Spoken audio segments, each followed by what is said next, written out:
కి స్వాగతం. ఈరోజు వార్తల్లోని ముఖ్యాంశాలు.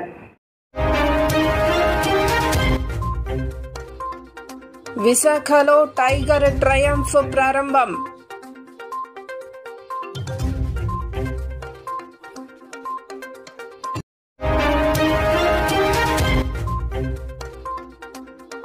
అంతరాత్మకే షాక్, యూపీ కూల్చివేతలపై సుప్రీం.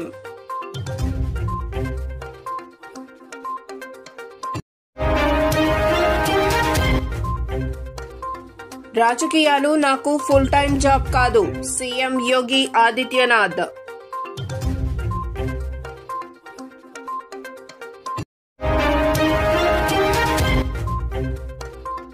ఫోర్బ్స్ మిలీనియర్ల జాబితా మళ్లీ top place Elon Musk they.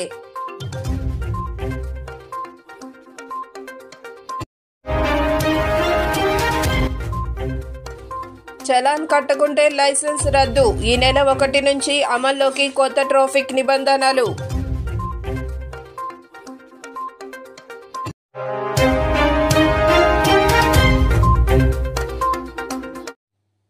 Bharat America సంయుక్త సైనిక విన్యాసాలు మంగళవారం విశాఖపట్నంలో ప్రారంభమయ్యాయి. టైగర్ ట్రయంఫ్ 2025 పేరుతో నిర్వహిస్తున్న ఈ విన్యాసాలు 2 వారాల పాటు జరగనున్నాయి. ఇందులో 2 దేశాలకు చెందిన 3,000 మంది సైనికులు, 4 నౌకలు, 7 విమానాలు పాల్గొంటున్నాయి.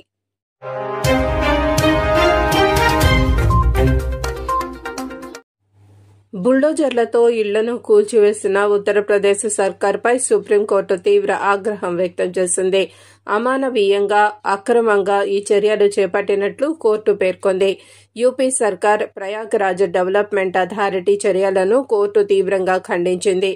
జస్టిస్ అభయ్ ఎస్ ఓకా, ఉజ్వల్ భుయాన్లతో కూడిన ధర్మాసనం ఇళ్ల కూల్చివేత కార్యక్రమాన్ని తీవ్రంగా తప్పుపట్టింది.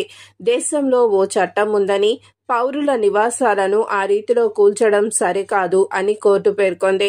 యూపీ ప్రభుత్వం నిర్వహించిన తీరు తమ అంతరాత్మను షాక్కు గురిచేసినట్లు సుప్రీంకోర్టు తెలిపింది.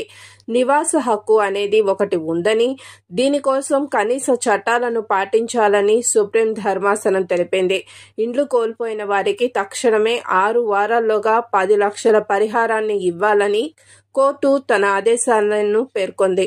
గతంలో ప్రయాగ్రాజ్లో జరిగిన బుల్డోజర్ చర్యలను ఖండిస్తూ యూపీ సర్కార్ను అత్యున్నత న్యాయస్థానం తీవ్రంగా విమర్శించింది.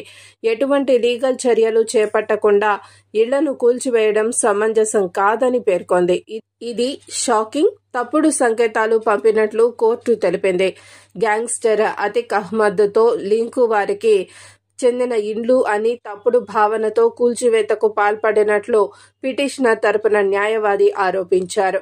2023లో జరిగిన ఎన్కౌంటర్లో గ్యాంగ్స్టర్ అతిక్ అహ్మద్ను హతమార్చిన విషయం తెలిసిందే. అడ్వకేట్ జుల్ఫికర్ హైదర్, ప్రొఫెసర్ అలీ హైదర్తో పాటు ఇతరులు వేసిన పిటిషన్పై వాళ్ళ హైకోర్టు విచారణ చేపట్టింది.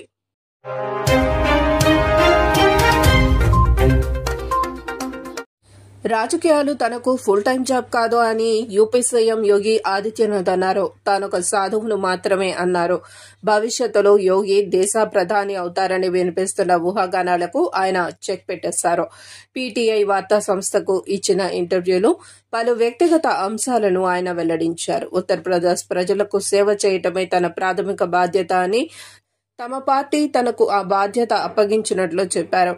ప్రధాని సామర్థ్యం ఉన్న వ్యక్తి అని మద్దతు వస్తున్న నేపథ్యంలో ఆ ప్రశ్నకు ఆయన బదులిస్తూ రాజకీయాలు తనకు ఫుల్ టైం జాబ్ కాదన్నారు. వ్యక్తిగతంగా తాను ఒక సాధువునన్నారు. రాజకీయాల్లో ఎన్నాళ్లు ఉంటారు అన్న ప్రశ్నకు బదులిస్తూ దీనికి కూడా టైం ఫ్రేమ్ అనేమీ లేదన్నారు. రాజకీయం, మతం అంశాలను వివరిస్తూ మతాన్ని ఓ ప్రదేశానికి పరిమితం చేశారని, రాజకీయాలను కొంతమంది చేతుల్లోకి వదిలేశారని, ఇక్కడే సమస్య ఉత్పన్నమవుతోందని సీఎం యోగి ఆదిత్యనాథ్ అభిప్రాయపడ్డారు.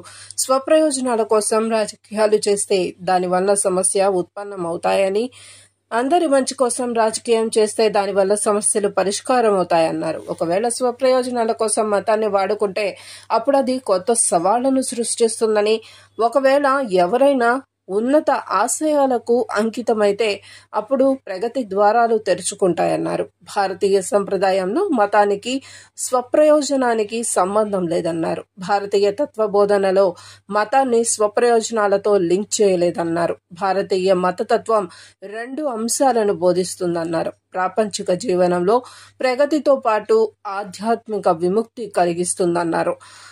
2 విధానాల్లోనూ సేవాభావం ఉందన్నారు. కానీ రాజకీయాలతో మాత్రం కేవలం సేవా శక్తిని దాటవచ్చు అని యోగి తెలిపారు.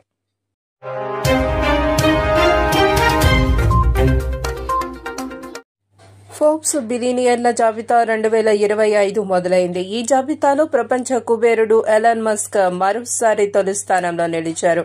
$342 బిలియన్ నికర విలువతో టాప్ ప్లేస్ దక్కించుకున్నారు. గతేడాదితో పోలిస్తే మస్క్ సంపద $147 బిలియన్ పెరిగింది. మస్క్ తర్వాత ఫేస్బుక్ వ్యవస్థాపకుడు మార్క్ జుకర్బర్గ్ 2వ స్థానంలో నిలిచారు. ఆయన నికర విలువ $216 బిలియన్ ఉంది. అమెజాన్ వ్యవస్థాపకుడు జెఫ్ బోజర్ $215 బిలియన్ నికర విలువతో 3వ స్థానంలో నిలిచారు.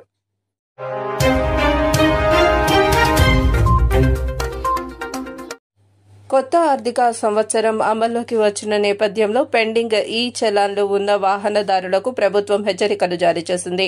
తమపై ఉన్న పెండింగ్ జరిమానాలను 3 నెలల్లో చెల్లించని వారి డ్రైవింగ్ లైసెన్సులు సస్పెండ్ అవుతాయని స్పష్టం చేసింది. దీనికి అదనంగా ఒక ఆర్థిక సంవత్సరంలో 3 సార్లు ట్రాఫిక్ నిబంధనలు అతిక్రమిస్తే డ్రైవింగ్ లైసెన్స్ కనిష్టంగా 3 నెలల పాటు సస్పెన్షన్ కు గురవుతుంది. ప్రస్తుతం 40% మాత్రమే ఉన్న ఈ చలాన్ రికవరీ రేటును పెంచాలన్న లక్ష్యంతోనే ప్రభుత్వం ఈ కఠిన చర్యలు తీసుకుని వచ్చింది. ఏప్రిల్ 1 నుంచి ఈ కొత్త నిబంధనలు దేశవ్యాప్తంగా అమల్లోకి వచ్చాయి. చెల్లించని ఈ చలాన్లను వాహన ఇన్సూరెన్స్ ప్రీమియంలకు అనుసంధానం చేయాలని ప్రభుత్వం భావిస్తోంది. ఉదాహరణకు గత ఆర్థిక సంవత్సరంలో కనిష్టంగా 2 పెండింగ్ జరిమానాలు ఉన్న డ్రైవర్ వాహన ఇన్సూరెన్స్ ను ఎక్కువ మొత్తంలో చెల్లించాల్సి ఉంటుంది. ట్రాఫిక్ నిబంధనలను ఉల్లంఘనలను మరింత సమర్థంగా పసిగట్టేందుకు మోటార్ వాహనాల చట్టంలోని 136A సెక్షన్ కింద ఆధునిక టెక్నాలజీని అధికారులు ఉపయోగించుకోనున్నారు. ఇందులో సీసీటీవీ కెమెరాలు, స్పీడ్ గన్లు, బాడీ వార్మ్ కెమెరాలు, ఆటోమేటిక్ నెంబర్ ప్లేట్లు గుర్తించే వ్యవస్థలు వంటివి ఉన్నాయి.